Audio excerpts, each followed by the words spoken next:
Extreme camouflage, लुका छिपी, hide and seek, escape. एक आश्रम में कुछ विद्यार्थी वेद शास्त्र एक स्वामी जी के पास पढ़ते थे। वे सब वहीं पर उसी आश्रम में रहकर वहीं विद्या अभ्यास करते थे। उसी आश्रम में मुन्ना नाम का एक रसोई भी हुआ करता था। वो वहीं रसोई घर में खाना बनाकर विद्यार्थी स्वामी को परोसता था। मुन्ना नेक इंसान नहीं था।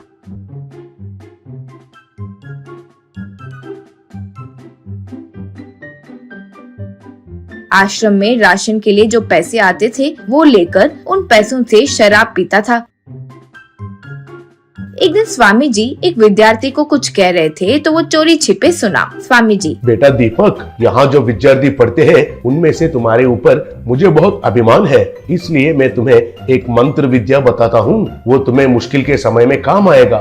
दीपक, बहुत खुशी हुई स्वामी जी, वो क्या है बताइए। स्वामी जी, वो मंत्र पढ़ोगे तो तुम जो वहाँ है उसमें मिल जाओगे और किसी को नहीं दिखोगे। मुश्किल के समय में शायद ये तुम्हारा काम आएगा सोचकर तुम्हें बता रहा हूँ। कहते हुए वो मंत्र जोर से बोले। मुन्ना वो मंत्र चोरी छिपे सुनकर अच्छे से याद रख लिया। फिर मुन्ना, आहा, ये मंत्र से मैं चोरी करके बच भी सकता हूँ। उन पैसों से मैं महाराज की तरह जी सकता हूँ। अब ये बेकार का काम क्यों करना है, कहकर वो आश्रम को छोड़कर चले गया। वो एक दिन फिर गांव में आकर वहाँ बैंक में बंदूक दिखाकर पैसे ले लिया।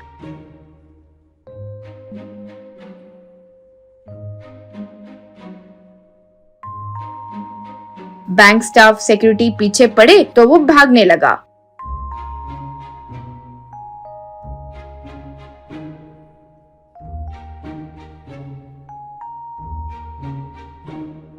एक दीवार के पास आकर उस दीवार में ही मिल गया।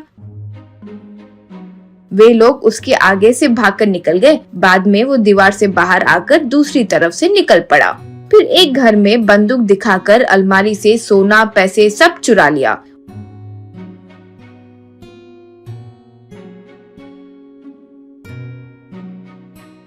ओनर पुलिस वालों को फोन किए तो वे उसके पीछे पड़े। फिर वे भागते भागते एक बैम्बू से बने घर के पास आकर उसी में मिल गया। पुलिस वाले आकर ढूंढे, उन्हें वो नहीं मिला तो वे चले गए।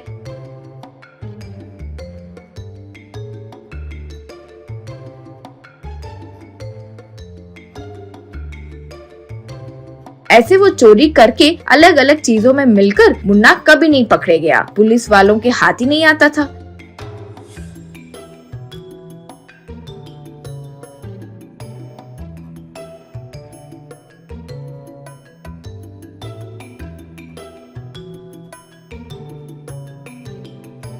एक दिन स्वामी जी एसआई के घर पर निमंत्रण होने की वजह से आए। स्वामी जी उन्हें आशीर्वाद देते हुए, क्या हुआ बेटा, परेशान लग रहे हो, मुझे बताओ, हो सकता है तो मैं कोई मदद कर सकूं। यूं कहा। एसआई चोरी के बारे में बताकर, अब उस चोर को पकड़ने में आप कैसे मदद कर सकते हैं स्वामी जी, बताइए। यूं कहा। स्वामी जी अपनी दिव्य शक्ति से देखकर,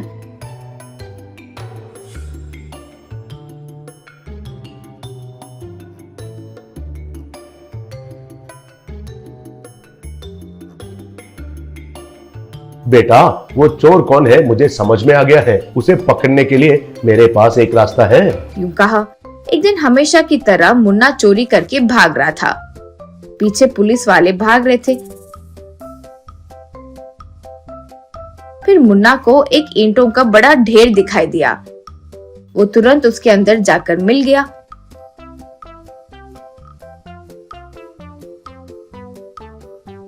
एसआई, अरे मुन्ना, तुम वो ईंटों में छुपे हो कहकर मैं जानता हूँ। चुपचाप बाहर आओ वरना तुम खुद ही उछलकर आ जाओगे हमारे सामने, देखना। क्यों कहा। मुन्ना को कुछ समझ नहीं आया, बस वो उछलकर बाहर आकर गिर गया। वो हैरानी से देख रहा था तो एसआई, अरे मुन्ना, कहा था ना तुम खुद उछलकर बाहर आकर गिरोगे, तुम्हें देखना है कि तुम्हें किसने मारा है। यूं कहा तो ईंटों के ढेर से दीपक बाहर निकला। उसे देखकर मुन्ना घबरा गया। तब स्वामी जी वहाँ आए। स्वामी जी को देखकर मुन्ना डर गया। स्वामी जी, मुन्ना, तुम्हारे ये चोर दिमाग के वजह से कितने लोगों को नुकसान हुआ है देखा। गलत करने वाले कभी हाथ से नहीं बचते। यूं कहा। इस तरह मुन्ना को जेल में डाल दिया गया। 3 बेस्ट फ्रेंड्स। जपरा नाम के गांव में प्रीति, कीर्ति, कल्कि नाम के 3 दोस्त एक ही घर में मिलकर रहते थे। वे उनकी नौकरी करते हुए आराम से रहते थे। कीर्ति रिपोर्टर के तौर पर काम किया करती थी। एक दिन घर आकर दोस्तों से कीर्ति, तुम लोगों को पता है कोई स्वामी जी कई हजारों सालों से अभी तक जिंदा है। उनसे मिले तो कितनी भी बड़ी समस्या हो वो पूरी तरह से ठीक हो जाती है। सब उन्हें आरोग्य स्वामी कहकर बुलाते हैं, जानती हो? अरे तुम नाम के लिए तो रिपोर्टर हो, लेकिन ऐसे अंधविश्वास की कहानियों पर भी विश्वास करती हो क्या? देखो मैं झूठ नहीं बोल रही हूँ। उनके बारे में पिछले 300 सालों से इतिहासकार उनसे मिलकर उन पर लिखी गई कई सारी किताबें हैं। ये मैंने खुद पढ़ा है। वही नहीं, उन्हें जो चीजें पसंद है वही चीजों से अच्छे से खाना बनाकर दिल से उन्हें बुलाए तो वे प्रकट भी होते हैं। अरे अब ये सबसे हमें क्या लेना देना? हमें भगवान दास मामा जी के पास जाकर इतने दिन हो गए हैं। हम जैसे अनाथ को उन्होंने इतने अच्छे से पाला है, उनके बारे में बात करना चाहिए। और तुम लोग हो कि हेलो मैडम, इतनी टेंशन लेने की बात नहीं है। तुम अब बोल रही हो, लेकिन हमने तो प्लान भी कर लिया। बाहर कार तैयार भी है। वही नहीं, हमारे सामान के साथ साथ तुम्हारा भी सामान पैक कर चुके हैं। अब बस निकलते हैं, चलो।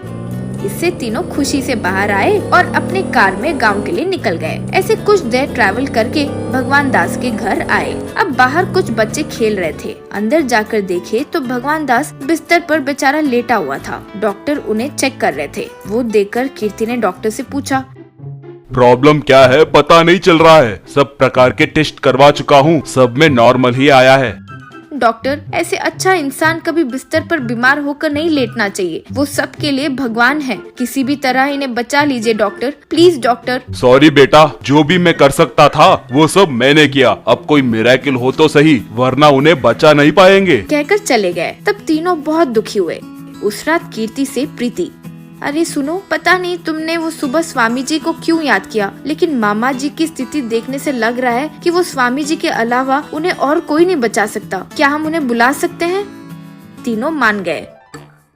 उस रात तीनों मिलकर जो स्वामी जी को पसंद है वो पकवान बनाकर उन्हें नमस्कार करके बुलाए। ऐसे कुछ समय बाद स्वामी जी उनके सामने प्रकट हुए। अब कीर्ति और उसके दोस्त उनके आगे नमस्कार करके उन्हें भगवान दास के बारे में सब कुछ बताए।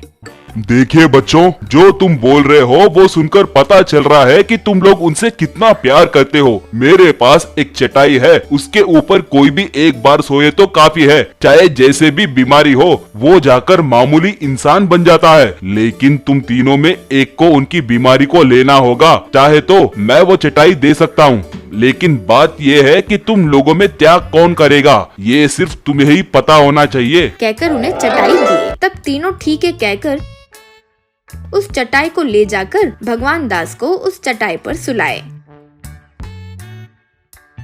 तब अगले दिन भगवान दास आश्चर्य से पूरी तरह ठीक हो गए थे। लेकिन स्वामी जी ने जैसे कहा, तीनों में से किसी को भी वो बीमारी नहीं आई। वो देखकर कीर्ति, प्रीति सब आश्चर्य में थे। फिर उनके आगे स्वामी जी प्रकट हुए। क्यों बच्चों, आश्चर्य में हो? ये मैं तुम्हारी परीक्षा ले रहा था। तुम तीनों इसमें अच्छे से सफल हुए। तीनों में हर एक बाकी दोनों को कुछ होना नहीं चाहिए सोचकर हर एक ने ये प्रार्थना किया है कि बाकी दोनों को कुछ ना हो। तुम लोगों जैसे बेस्ट फ्रेंड्स मैंने कहीं नहीं देखा। तुम्हारा त्याग सिर्फ भगवान दास को नहीं, तुम्हें भी बचाया। तुम जैसे बच्चों को पालने के लिए भगवान दास भी बहुत खुश नसीब है। अब से तुम्हारे सब भले काम में मेरा आशीर्वाद रहेगा, कहकर वहाँ से गायब हो गए। फिर तीनों बहुत खुश हुए।